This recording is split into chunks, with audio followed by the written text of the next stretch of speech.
Assalamualaikum warahmatullahi wabarakatuh. Alhamdulillah.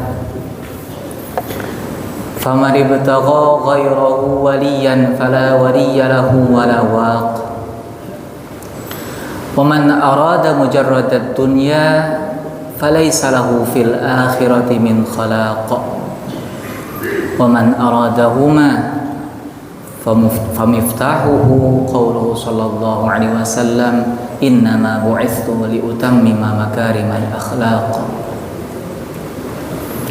أشهد أن لا إله إلا الله وأشهد أن سيدنا محمد رسول الله اللهم صل على سيدنا محمد وعلى آله وصحبه أجمعين أما بعد. Memahami akhlak Rasulullah sallallahu alaihi wasallam menurut Al-Imam Al-Ghazali. Hadirin yang dimuliakan oleh Allah, akhlak dan adab adalah salah satu media paling efektif untuk mengenalkan manusia kepada Tuhannya.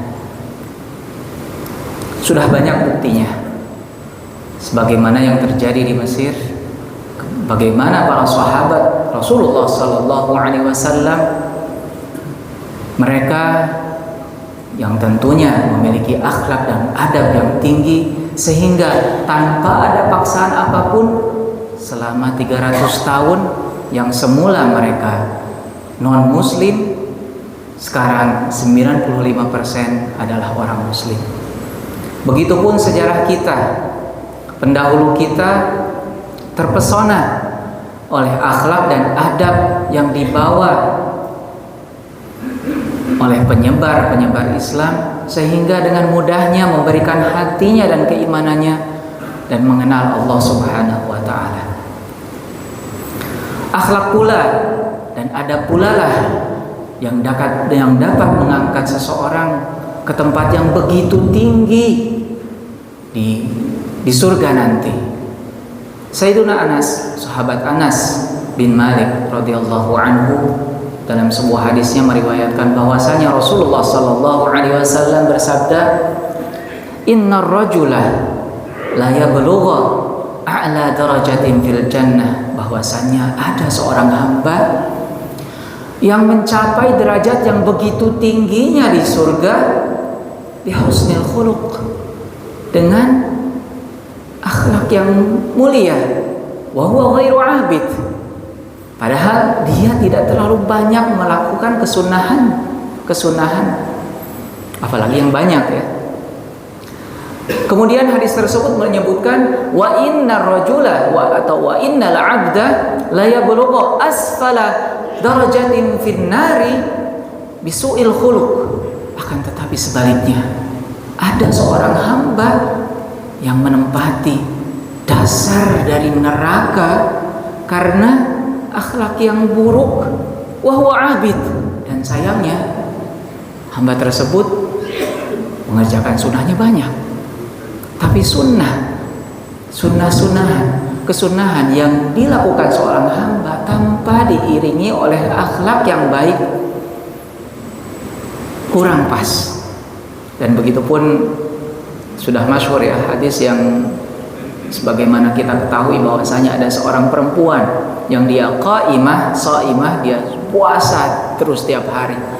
Qaimah, senantiasa salat malam, bangun malam hari, akan tetapi tu'zi jiranaha, akan tetapi dia senantiasa menyakiti tetangga-tetangganya.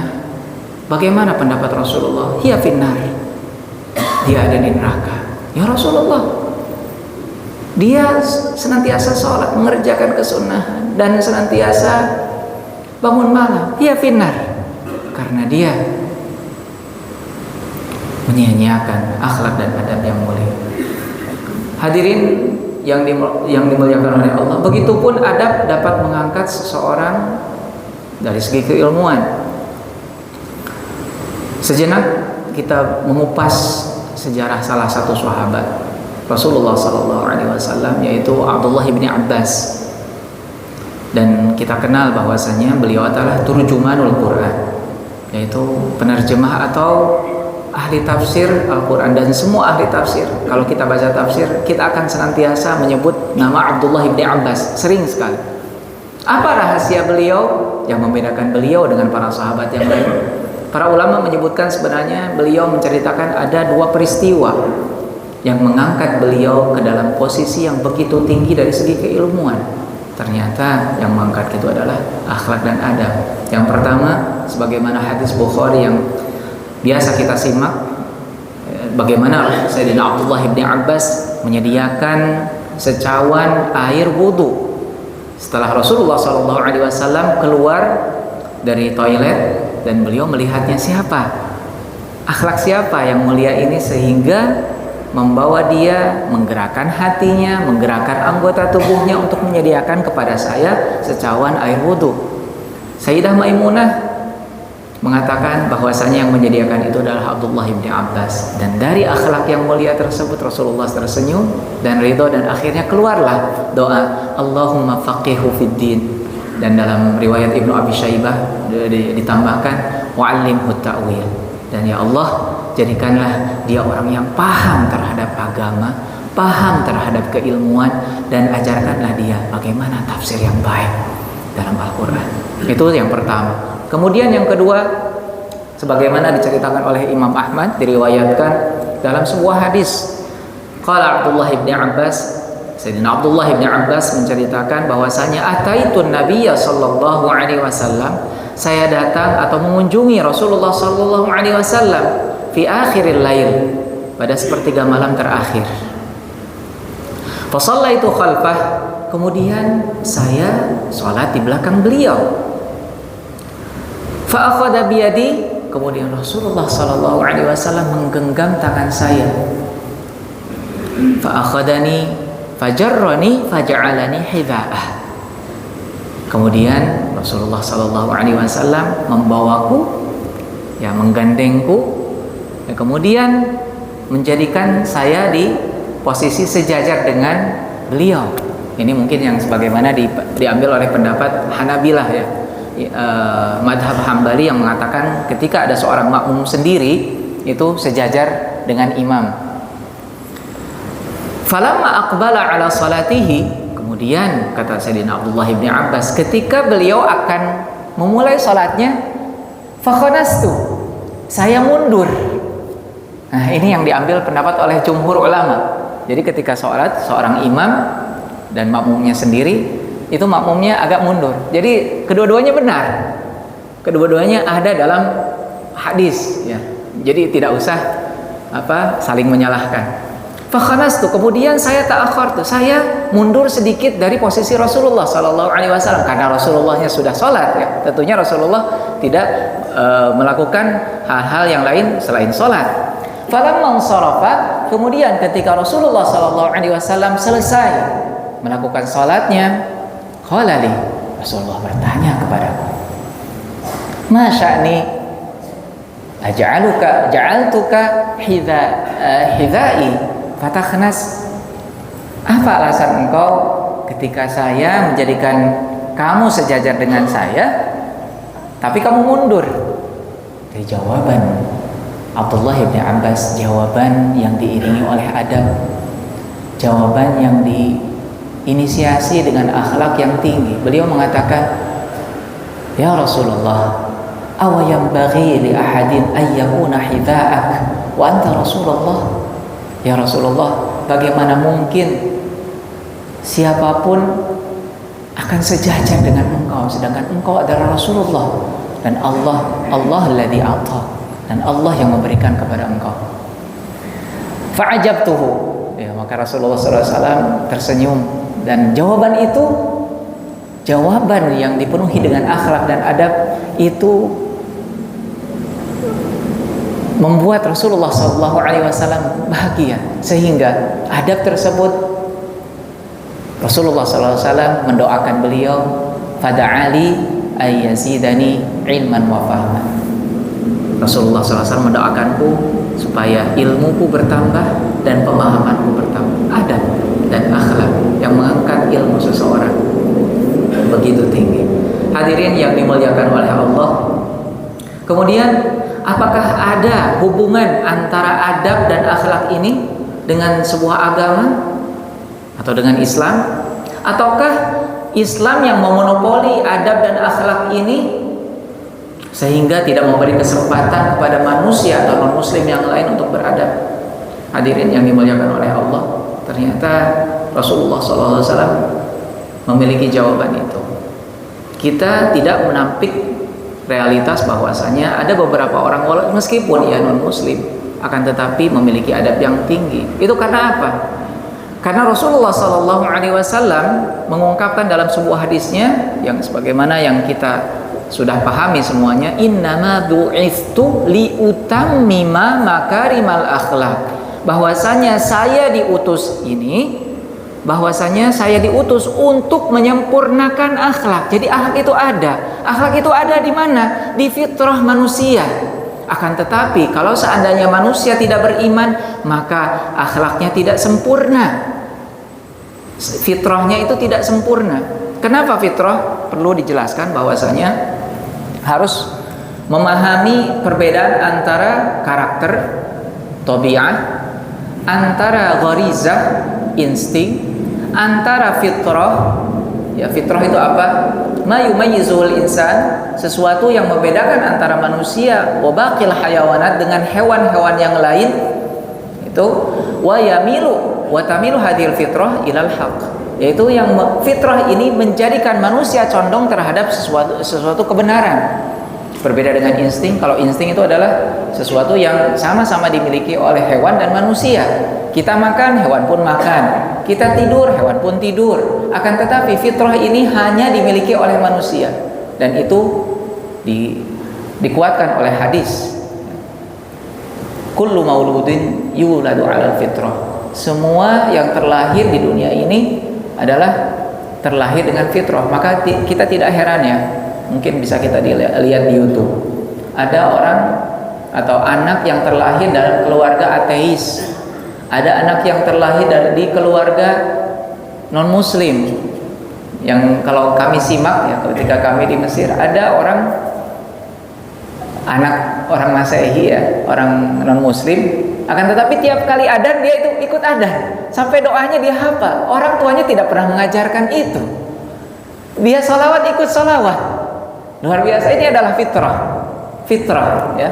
Fitratallahi fataran nas, fitratallahi allati fataran nas alaiha. Fitrah yang Allah Subhanahu wa taala titipkan kepada manusia. Maka Islam dengan adabnya. Adab itu apa? Tasarruful insan ala muqtadal haq. Segala perilaku atau tindak tanduk manusia yang sesuai dengan kebenaran dan sesuai dengan hak. Itu adalah tingkatan yang lebih tinggi dari fitrah. Setiap orang yang menjaga fitrahnya, kemudian dia menjaga fitrah tersebut menjadi adab yang tinggi, itulah orang yang sempurna. Maka kembali kepada hadis yang tadi, innama bu'ithtu liutammima makarimal akhlak. Karena misi Rasulullah SAW tidak membuat akhlak dari yang tidak ada menjadi ada, tidak, akan tetapi menyempurnakan misi-misi nabi-nabi yang telah ada, menghargai apa yang telah dibangun oleh para nabi. Kita mengenal akhlak yang baik dari Nabi Ibrahim Khalilullah alaihi salam, bagaimana beliau mencetus atau menginisiasi kebersihan, bagaimana kita mengenal sampai sekarang potong kuku, bagaimana beliau mencukur beberapa bulu yang ada atau rambut yang ada di tubuh, bagaimana beliau mengajarkan kepada kita untuk menghormati tamu sebagaimana dicatatkan oleh Al-Quran. Begitupun kita mengenal Nabi Ismail. Al-Quran menyebutkan bahwasanya beliau adalah shadiqul wa'di, senantiasa menepati janji. Kita mengenal akhlak yang baik dari Nabi Ayub dengan kesabarannya, dan Rasulullah SAW datang untuk menyempurnakan. Kemudian hal yang kedua, kenapa Rasulullah SAW datang untuk menyempurnakan? Karena sebenarnya potensi akhlak itu sudah ada dalam manusia, sudah ada dalam diri manusia. Sebelum saya mengutip apa yang sebelum kami mengutip apa yang disampaikan oleh Imam Ghazali, kami membukanya dengan sebuah hadis bahwasanya Rasulullah SAW sebagaimana diriwayatkan oleh Imam Bukhari dan Imam Muslim. Hadis dari Sayyidina Abu Hurairah radhiyallahu anhu mengatakan bahwasanya an-nasu ma'adin. Tiap-tiap manusia itu memiliki potensi. Tiap manusia. Rasulullah tidak mengatakan al-muslim ma'adin, tidak. An-nasu, seluruh manusia itu memiliki potensi. Khiyaruhum fil jahiliyah, khiyaruhum fil Islam. Mereka orang-orang terbaik dengan prestasi-prestasinya yang terbaik di jahiliyah akan menjadi orang-orang yang sama berprestasinya di Islam idza faqihu. Tapi Rasulullah SAW di sini mencatat bahwasanya keistimewaan itu bisa diubah, bisa diperbaiki, bisa ditingkatkan dengan pemahaman. Memahami seperti apa? Imam Ghazali radhiyallahu anhu rahimahullah mengatakan bahwasanya kalau kita menyimak akhlak-akhlak Rasulullah sallallahu alaihi wasallam, sejatinya akhlak mulia beliau itu bermuara kepada 4 hal. Yaitu yang pertama adalah asy-syaja'ah, keberanian. Yang kedua iffah, adalah menjaga diri, menjaga kesucian diri. Yang ketiga adalah al-hikmah, dan yang keempat adalah al-adalah, keadilan. Kenapa beliau menyimpulkan sedemikian? Beliau menyampaikan bahwasanya yang pertama asy-syaja'ah, keberanian itu karena muncul apa? Karena adanya keseimbangan dalam pengaturan al-ghadab, dalam pengaturan kemarahan. Ya kok bisa? Ya karena kalau seandainya kita terlalu over, terlalu berlebihan dalam marah tanpa ada parameter akal dan agama, maka yang terjadi apa? Tahawur kalau dalam bahasa Arab. Itu anarkis. Kalau kita lihat ada orang yang menyakiti, langsung kita marah dan juga anarkis keluar, itu tidak baik. Begitupun kalau seandainya dia tidak memiliki rasa marah, ini adalah sebuah cacat dalam agama dan juga dalam akhlak. Kalau ada tetangganya disakiti, dia diam, baik atau tidak? Tentunya tidak baik. Dan begitu pula penempatan Rasulullah SAW atau penempatan manusia siapapun, jika dia mampu memanage, mampu mengontrol sebuah kemarahan ini, maka dia akan menjadi seorang yang berakhlak yang baik. Imam Syafi'i bahkan menyebutkan wa man istughdiba wa falam yaghdab falaisa minan fahuwa minal hamir, kata Said Imam Syafi'i. Barang siapa yang yang harusnya dia marah ketika dipancing kemarahannya, kemudian dia tidak marah, kata Imam Syafi'i, itu adalah himar, tidak merasa, bukan manusia. Kita sebagai manusia harus merasa marah, akan tetapi marah itu disalurkan dengan sesuatu yang terukur, sesuatu yang terkontrol. Itu adalah manusia yang berakhlak yang baik. Dan dari kemarahan tersebut atau dari keberanian tersebut lahirlah sifat dermawan dalam artian dia berani untuk menanggung resiko miskin ketika dia membantu orang lain. Dia berani menanggung resiko untuk celaka ketika dia membantu orang lain. Dan begitu pula banyak sekali ya, di samping al-karam, di samping an-nabl, dan di samping ada akhlak-akhlak yang baik yang muncul dari keberanian. Harus berani, tapi terukur. Parameternya apa? Adalah agama dan juga akal. Kemudian sifat yang kedua menurut Imam Al-Ghazali adalah al-iffah, yaitu menjaga kesucian diri. Iffah ini adalah sebagai bentuk atau sebagai hasil dari kontrol yang baik, manajemen yang baik dari apa? Dari syahwat. Kita semua memiliki syahwat. Imam Ghazali menyebutkan fungsi syahwat. Apa sih fungsinya? Ada, kata Imam Ghazali, minimal ada 2. Kenapa Allah Subhanahu wa taala menciptakan syahwat dalam diri manusia? Yang pertama adalah untuk kelestarian manusia.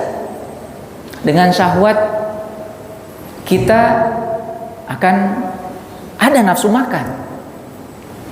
Ya. Ada nafsu makan untuk keberlanjutan, bukan sebagaimana orang-orang yang sekarang ya, makan yang sampai jutaan. Untuk apa? Untuk satu suapan.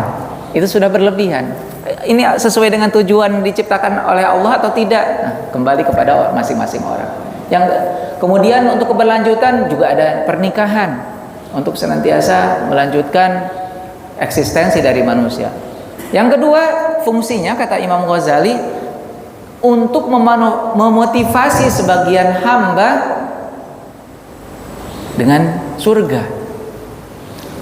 Bayangkan kalau seseorang tidak memiliki syahwat, tidak memiliki keinginan, tidak merasa bahwasanya ketika kita dekat dengan keluarga itu nikmat. Kita dikumpulkan dengan keluarga itu nikmat. Memiliki waktu untuk keluarga itu nikmat. Bisa bersama-sama menghabiskan waktu, apalagi bersama para nabi, tokoh-tokoh orang atau tokoh-tokoh yang kita idolakan nanti insya Allah berkumpul di surga. Ada motivasi untuk itu, sehingga Allah Subhanahu wa ta'ala menciptakan syahwat untuk kita supaya apa? Syahwat tersebut dikontrol dengan baik, dimanage dengan baik, diatur dengan baik, sehingga keluarlah iffah atau menjaga kesucian diri. Dan dari iffah ini muncullah akhlak-akhlak seperti zuhud, seperti sabar, dan masih banyak lagi ya, as-sakha. Dia akan senantiasa memberi kepada orang lain. Jika syahwat ini tidak diatur, maka kita akan jatuh ke perilaku yang lebih parah daripada hewan. Itu namanya dalam bahasa Arab adalah syarah. Na'udzubillah ya. Hewan saja tidak terlalu begitu mengumbar perzinahan dan lain sebagainya. Itu kan karena syahwatnya tidak dikontrol dengan baik. Begitupun sebaliknya, orang yang tidak memiliki syahwat ini juga masalah. Dalam bahasa Arab itu dikatakan khumud. Ya, bagaimana bisa dia tidak memiliki syahwat apapun ketika keluarganya na'udzubillah dilanggar, dilecehkan, dia diam saja. Ini adalah masalah. Maka kata Imam Ghazali, hal yang kedua dari sifat Rasulullah adalah pengembangan dari sifat al-iffah. Dan yang ketiga adalah al-hikmah. Hikmah ini adalah sebuah pengelolaan yang baik dari akal. Akal yang seimbang dengan agama. Ya, karena kalau seandainya dia tidak diiringi oleh agama, banyak buktinya di kalangan kita, bisa kita saksikan sekarang bagaimana seorang yang pandai, mungkin masih ingat ya kita 271 triliun itu yang merampok bukan orang bodoh, akan tetapi kepintarannya tidak diiringi oleh agama, tidak diiringi oleh akhlak, sehingga yang memunculkan apa ya, kalau dalam bahasanya Imam Ghazali ad-daha, makar, orangnya makar, daha seperti itu, khab. Ya, kata Sayyidina Umar, lastu khabban, saya bukan orang yang makar.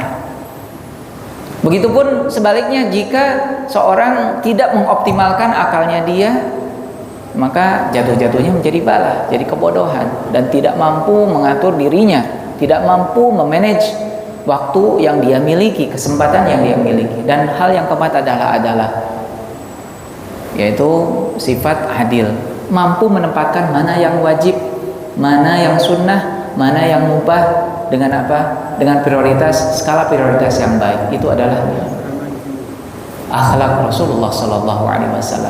Maka dari itu salah kiranya kalau orang yang beranggapan bahwasanya saya tidak bisa merubah, ya begini akhlak saya, dia tidak memahami itu akhlak.